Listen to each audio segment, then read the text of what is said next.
Man, I have a tough time thinking that Harris is going to fall to us. Wait, how do you rank them? Who would you want, Harris or Etienne? I would go Etienne first, Harris next. I think Etienne gives me a little bit more explosiveness in terms of that second gear, but I love the physicality of Harris. Dude, I love Harris. Harris, the big thing that changed for Harris, and he talked about it, he said, man, I forgot what year it was for him, but they essentially told him, you need to play like a big guy. Stop trying to be little. Like he wanted to shake people and do all the little guy stuff. And it's funny, right? He has some of that though. No. But this is the thing. It's funny, right? As athletes, we're always so built on what we talked about this a little earlier, right? We find the negatives about us, right? And we obsess with it and try to make it a positive. So he is built for what? Power, downhill running, run through you. But they said what? Well, maybe he's not as fast because he's a bigger back. Maybe he's not as shifty. So critiquing himself, he goes out and he's trying to do everything the shifty way, everything the speed way. And it's like, bro, it's okay that's not the best part of your game. This is your bread and butter right here. Don't forget this because you're trying to make this look better. And once he got back to that, which he did this year, and ran that power ball, I'm trying to break your face, it changed your juke move looks a lot better when they're worried about you running down their throat. Your speed looks a lot faster when this guy's worried about getting ran over. Absolutely, his man. Pass catching was good this year too. So to me, like I love that part of it. But I know in the NFL level, I feel like speed. It's always, if I can get speed, I will take speed over power any day because speed is the name of the game right now.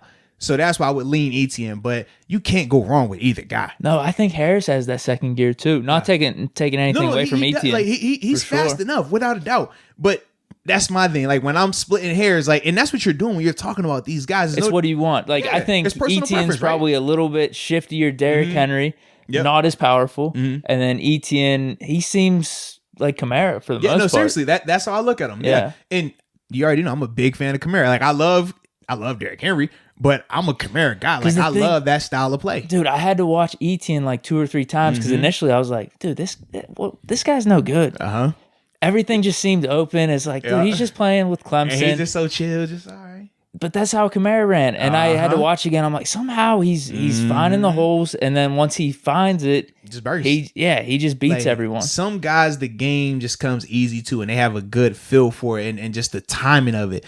And when you watch Etienne the same way as Kamara, and that's why you see with Alvin, he's able to run inside sometimes. You're like, how can this guy who's not the biggest still be able to be a productive inside runner? And it doesn't even look like he's breaking the tackles. They're falling off him. That's why I was just like, is this going to really translate? Nope. But if you're telling me it will, then yeah, I think he's going to be pretty good. I think like those two guys are, I mean, barring injury, obviously, I think that they're going to, they can do some special things at this level. I think Etienne really, though, is the guy that I'm more high on just because I've seen him do it longer. And like I said, with Harris, he kind of went through the identity crisis.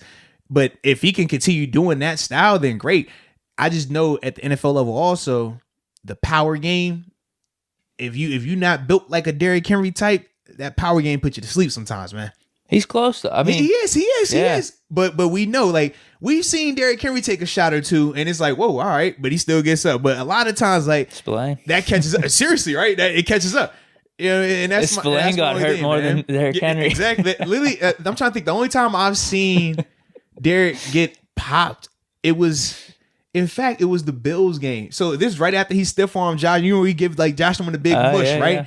Later on that drive, it was literally like a 4-yard play. He's like running off tackle, and a guy is like holding him, and he's like in the middle of falling, and he gets like caught on a knee, and the guy like pops him in the head while he's on a knee, and you like, oh, he was a little shaken up. He actually went to the sideline the next play, and I'm like, okay.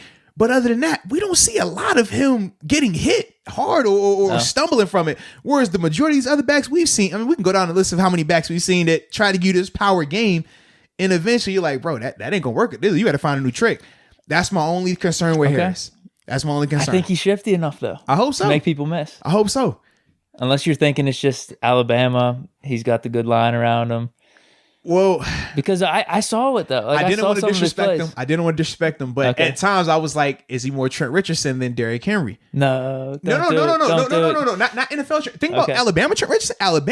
He was great, yeah. Bro, he was that dude. We thought he was a surefire guy.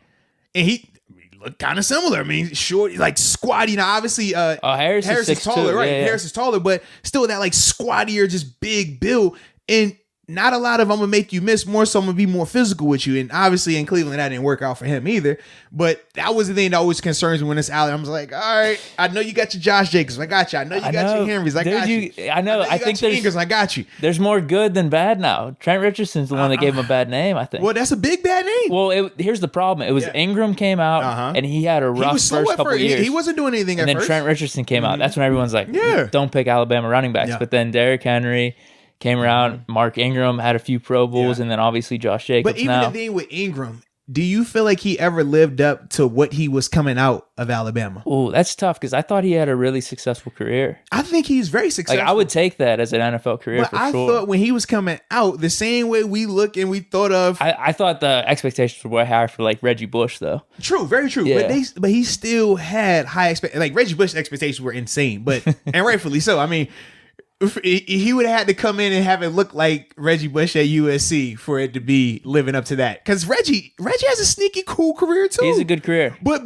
couple 1,000-yard years thrown in there. Because of what we expected out of USC, it never quite felt like he lived up to it. No, definitely not. And that's kind of like when I think of Mark Ingram, I'm like, Mark is very successful. Multiple Pro Bowls, a good back. Dude, we want him. If he signed with us, I would love it. I think he fits what we're trying to do. I think it'd be good. But to me, it still doesn't feel like he lived up to what he was when he was coming out of Bama.